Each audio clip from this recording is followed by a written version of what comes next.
1978 সাল মার্কিন যুক্তরাষ্ট্রের একটি ছোট নিউজ রুমে বসে ভীষণ ব্যস্ততার সাথে কাজ করছেন রিপোর্টার স্টিভেন লেভি। কয়েকদিন ধরেই তিনি হন্যে হয়ে খুঁজে চলেছেন একটি মানুষের ঠিকানা।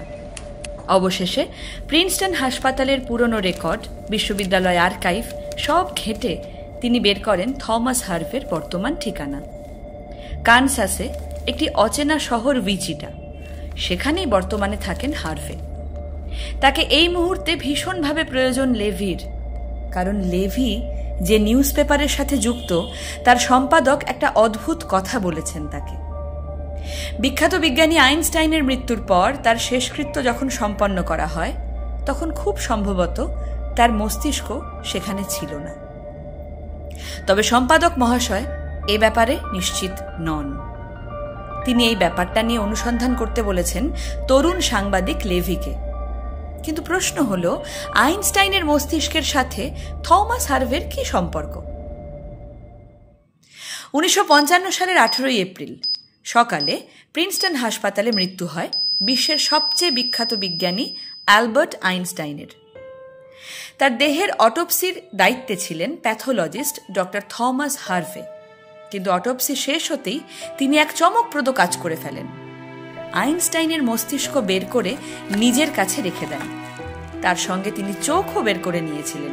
চোখ দুটি তিনি দিয়েছিলেন আইনস্টাইনের চোখের ডাক্তার হেনরি অ্যাব্রামসকে। কিন্তু এই ব্যাপারে কি কোনো অনুমতি ছিল?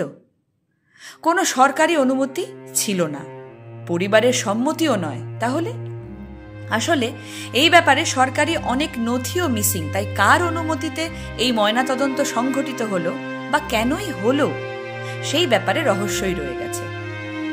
যদিও হার্ভে বলেছিলেন তিনি জানতেন অনুমতি আছে, কিন্তু তার কথা বিশ্বাসযোগ্য নয় এই কারণেই যে তিনি নানা রকম সময় নানা কথা বলেছেন।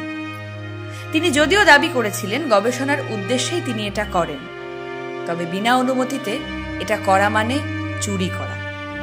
আশ্চর্যের ব্যাপার, এই ঘটনার কথা জনসমক্ষে আসে লেভির অনুসন্ধানের পর। লেভি হার্ভের ঠিকানা খুঁজে যখন তার বাড়ি যান তখন থমাস হার্ভে ফ্রিজ খুলে দেখান কার্ডবোর্ড বক্সে রাখা আছে আইনস্টাইনের মস্তিষ্কের টিস্যু স্লাইড, যারেতে ফরম্যালিনের মধ্যে ডুবে আছে আইনস্টাইনের মস্তিষ্কের টুকরো। হার্ভে তাকে আরও বলেছিলেন মস্তিষ্ক বের করার পর সেটাকে তিনি 240টি টুকরো করেছিলেন।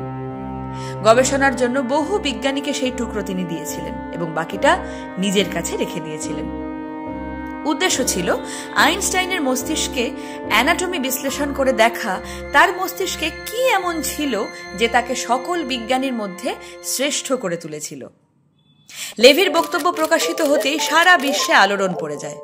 আইনস্টাইনের ছেলে হ্যান্স অ্যালবার্ট পরবর্তীতে বিজ্ঞানের উদ্দেশ্যে আইনস্টাইনের মস্তিষ্কের গবেষণার পারমিশন দেওয়ায় থমাস হার্ভে এত জঘন্য একটা কাজ করার পরও তাকে আইনি কোনো সমস্যায় পড়তে হয়নি।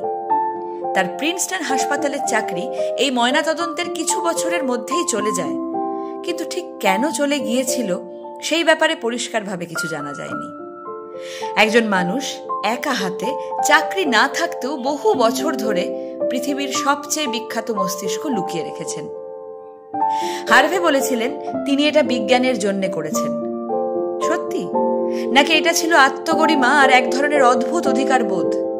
এদিকে মস্তিষ্কের অনেক টুকরো নিখোঁজ হয়ে যায়, কিছু হয়তো গবেষণাগারে, কিছু হয়তো ব্যক্তিগত সংগ্রাহকের কাছে। কেউই জানে না সব টুকরো আদৌ এক জায়গায় আছে কিনা। বিশ্ববরেণ্য বিজ্ঞানীর মস্তিষ্কের কিছু অংশ ফিলাডেলফিয়ার মাটার মিউজিয়ামে বর্তমানে সংরক্ষিত, কিন্তু প্রশ্ন রয়ে যায় বাকি অংশ কোথায়? আইনস্টাইনের মস্তিষ্ক ছিল জ্ঞানের প্রতীক, কিন্তু এই চোরাগোপ্তা সংরক্ষণ, এটা কি বিজ্ঞানীর মর্যাদার অপমান নাকি ভবিষ্যতের মেধার সন্ধান? গল্প এখানেই শেষ নয়। হয়তো আজও আইনস্টাইনের মস্তিষ্কের কোনো স্লাইড কোনো ড্রয়ারে ঘুমিয়ে আছে, কেউ জানে না। কারণ এই গল্প শুধু একটা মস্তিষ্কের নয়, এটা ইতিহাসের নৈতিকতারও পরীক্ষা।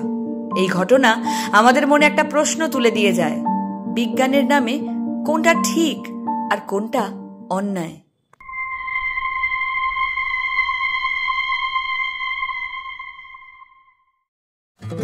পোস্টবক্স 204 এর আজকের পর্ব এখানেই শেষ। আগামী পর্বে আমরা খুঁজে নেব আরেকটা সত্যি অথচ অবিশ্বাস্য গল্প। ততদিন পর্যন্ত প্রশ্ন করে যান, কারণ সত্যি সবসময় চোখে দেখা যায় না। এরকম সত্যি অথচ অদ্ভুত সব ঘটনা যদি ভালো লাগে, তাহলে পোস্ট বক্স 204-কে সাবস্ক্রাইব করে পাশে থাকুন, কারণ এর পরের গল্প হবে হয়তো আরো অবাক করার মতো। লাইক করুন যদি এই পর্বটা আপনাকে ভাবতে বাধ্য করে। কমেন্ট করুন আপনি কি মনে করেন, হার্ভে কি বিজ্ঞান সাধক নাকি এক লোভী চোর?